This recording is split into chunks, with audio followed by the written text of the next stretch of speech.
I do agree with the idea, and I think that ultimately it's anchored in the laws of thermodynamics. The whole premise that is required for the universe to function is conservation of energy.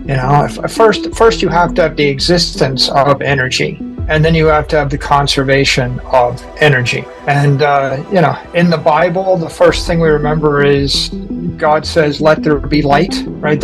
So everything starts with the deity pointing out that in the absence of light, which is energy, there is no life.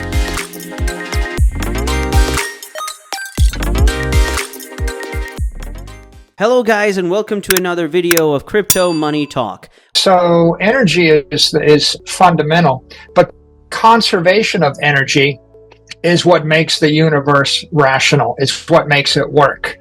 And I think Jeff Booth is pointing out the idea of scarcity of money is the same as saying, if money is conservative, then everything else will be conservative. And if money is non-conservative, the world goes insane.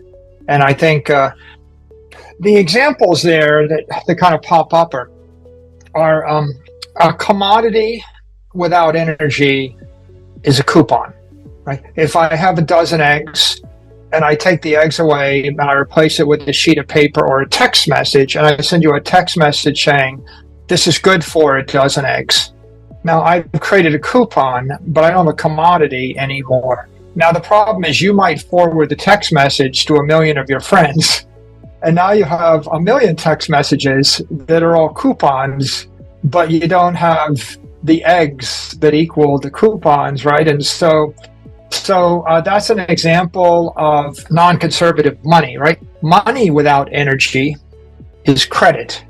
Commodities without energy are coupons. In cyberspace, an object without energy is an image. If you have an object and it has no energy, it's like Plato's shadow. A person without energy is a ghost. When you make a comment and there's no energy to back it, it lacks credibility. We only have discovered one way that is settled and universally agreed upon to create digital energy or a digital commodity. And the one way is proof of work. I take electricity and I run it through some kind of hashing algorithm. So you could do it with SHA-256. I mean, you could probably come up with another hashing algorithm. You can come up with certain other algorithms that do it, but I'm modulating electricity to do work. I'd say Bitcoin's an example of the creation of a digital commodity. As I said before, if you took away the difficulty adjustment and you took away the halvings, you could have a commodity more so than a scarcity. The brilliance of Bitcoin is not just that it's a digital commodity, but that it's a digital scarcity. If I uncap the amount of Bitcoin, or I just let you continue to create it, oil is a physical commodity. So, I mean, the reason that oil is not necessarily as good an investment as Bitcoin over the long term is it's not digital. And so I can't carry $10 billion worth of oil on a USB stick, right? And I can carry $10 billion worth of Bitcoin. And the second reason is it's not a scarcity. 100 oil miners or oil refiners can produce 100 times as much as one. Whereas with Bitcoin, 100 Bitcoin miners can't produce any more Bitcoin than one Bitcoin miner can produce. So oil's not, it's not a scarcity, it's a commodity, and it's a physical commodity. Bitcoin's a digital commodity. Now, other people have launched, other groups have launched crypto networks that use proof of work. Ethereum was a proof of work network. You've got the Bitcoin forks, and a handful of other cryptos that are proof of work networks.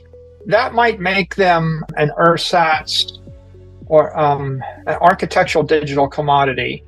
It doesn't guarantee their digital scarcity. Like, for example, Dogecoin keeps increasing its supply, right? So Mm-hmm. It's not a scarcity. It's a proof of work protocol that creates more and more and more, right? So it's a commodity in the same way that someone creates more silver or more soybeans every year, right? So the use of energy doesn't guarantee that something is a commodity. Mm. The use of proof of work doesn't guarantee it's a scarcity, right? Because the protocol is what makes it a scarcity, and the provenance is what makes it ethical and a commodity. So Bitcoin's special because it has a provenance. If Satoshi disappears, the Satoshi coins never move. There's no ICO. There's no central development organization. There's no protocol that funnels energy to developers. So the ethical launch of a digital commodity could create a regulatory commodity or an ethical commodity, which would be deemed as an asset without an issuer, right? An asset without an issuer is the technical definition, the regulatory definition of a commodity. So the oranges, wheat, coal, steel, soybeans, oil, natural gas are all assets without an issuer, but they're not capped. Bitcoin is the asset without the issuer because of the ethical provenance. And the way that it becomes without an issuer is you have to have a consensus mechanism that doesn't require the coordination of engineers. So the problem with proof of stake is that proof of stake is a simulation of the universe, or an imaginary universe. You're imagining energy, and you're creating a virtual machine. They literally call it a virtual machine with virtual energy in the form of virtual tokens for virtual security, all manifested in software code. Someone has to write that software code.